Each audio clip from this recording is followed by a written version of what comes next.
Welcome to another one of our episodes of the virtual Shul and Shabbat, what you should be doing at home this Shabbat, and a brief sermon. So candle lighting this evening is at 7:58 p.m. The earliest time you can light your candles is 6:42 p.m. Tomorrow Shabbat ends at 9:06 p.m. It is also Shabbat and Rosh Chodesh, which means in the prayers this evening and tomorrow in the grace after meals, we had Ya'aleh v'Yavo for Rosh Chodesh. It is also a double portion, Tazria and Metzorah. So tomorrow in Shul, and you can do so at home, we would read the double portions, which includes 16 positive command, 1 negative command, which mostly talk about ritual impurity of the home, of the skin, and the Kohen diagnosing it and how to become pure again after it. The Maftir is the Rosh Chodesh one, which is read from the second Torah, V'yom HaShabbat and Rosh Chodesh, which is in the portion of Pinchas. The Haftorah is the prophet Isaiah talking of the Messianic age, when there will be when Shabbat and Rosh Chodesh coincide, we will go to the temple to celebrate. May that happen speedily in our days. The services, as mentioned, Ya'aleh v'Yavo, otherwise pretty much the same, except tomorrow we add Hallel after Shacharit Amida, the morning Amida, and the most significant change comes in Musaf, the additional prayer where we add, rather than just reciting the regular Musaf, there's a specific one that is done for Shabbat Rosh Chodesh. If you look in the green Siddur, it is on the second half of the page, Shabbat Rosh Chodesh, insert, and similarly in the Art Scroll Musaf, the Shabbat for Rosh Chodesh, we add that bit instead. Like sure, we got people here coming in and out, but that's part of the fun. So, the announcements, lots going on this week. Please fill in the survey, the online survey, to tell us what we could be bringing better to you in terms of classes and content from all the rabbinic team. Mazel tov to the Hart family on the twins, Brit, to the Barnetts and the birth of a baby girl, to Alex Toledano celebrating his bar mitzvah this week, Ariella Elias, who celebrated her bat mitzvah last week, and Noah Balkin, well done on your concluding the Masechah of Ketubot. This evening, we will have a pre-Shabbat and a celebration, or Kabbalat Shabbat and a celebration of the bat mitzvah of Gabriella Abraham. Please join us. The link is in the emails.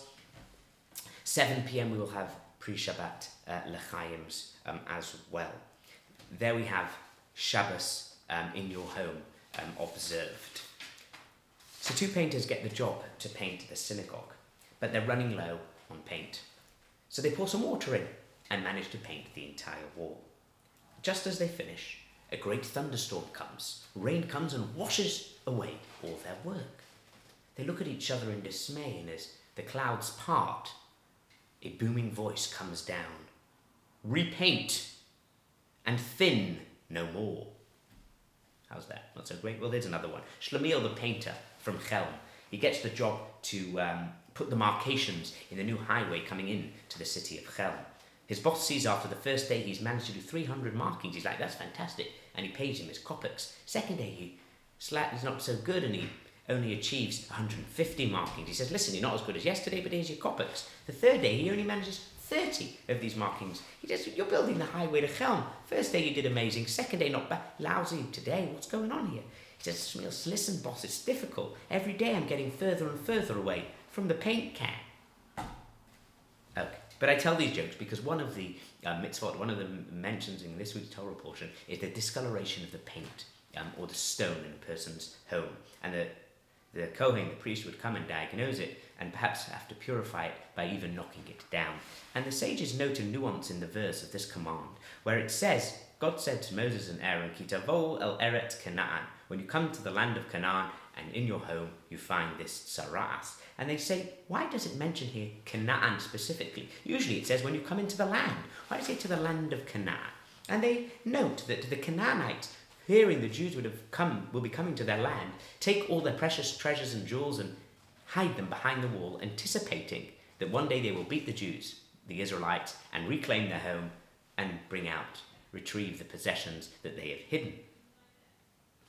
This then, tsaras, this pigmentation, the pigmentation discoloration that's coming on the wall was a secret blessing, because when they knocked it down, they would find these treasures. And it reminds me of the story of Isaac ben Yaakov of Krakow, who was having a dream night after night after night that there was a treasure hidden under a bridge in Prague. He tells his family that he's got to go there, and he goes there, and he starts looking around, and he's looking fishy after a few days, and one of the officers come over to him and says, "What do you think you're doing here, digging around the bridge of Prague? I'm going to arrest you." He says, "No, please don't arrest me." He says, "I've come all the way from Prague because I had a dream about a treasure being hidden there somewhere."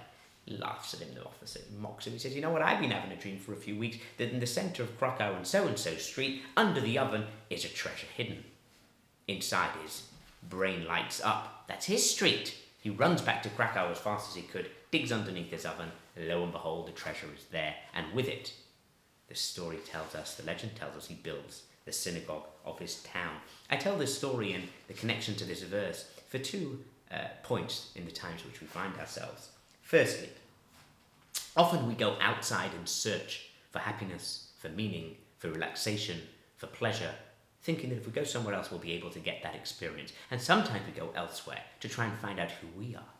During this time, we must look for the blessings within our own four walls, within our own homes, staying safe and not knocking down your walls literally, but finding the treasures that exist in each one of our souls and our homes. And the second important one is, sometimes when something looks like a plague, a real negative thing with which you have to knock your home down, or lose something, or be unwell, etc., there could be a blessing there in disguise. And we ask God to bless each of our homes, that they should no longer be in disguise. The blessings and treasures should be there in everything that we do, in all of our lives, with peace, with happiness, with good health. Shabbat Shalom. And may this new month of Iyar, which the sages say is the acronym for Ani Hashem Rofecha, I am the Lord who heals, may that healing come imminently to all of us physically and spiritually.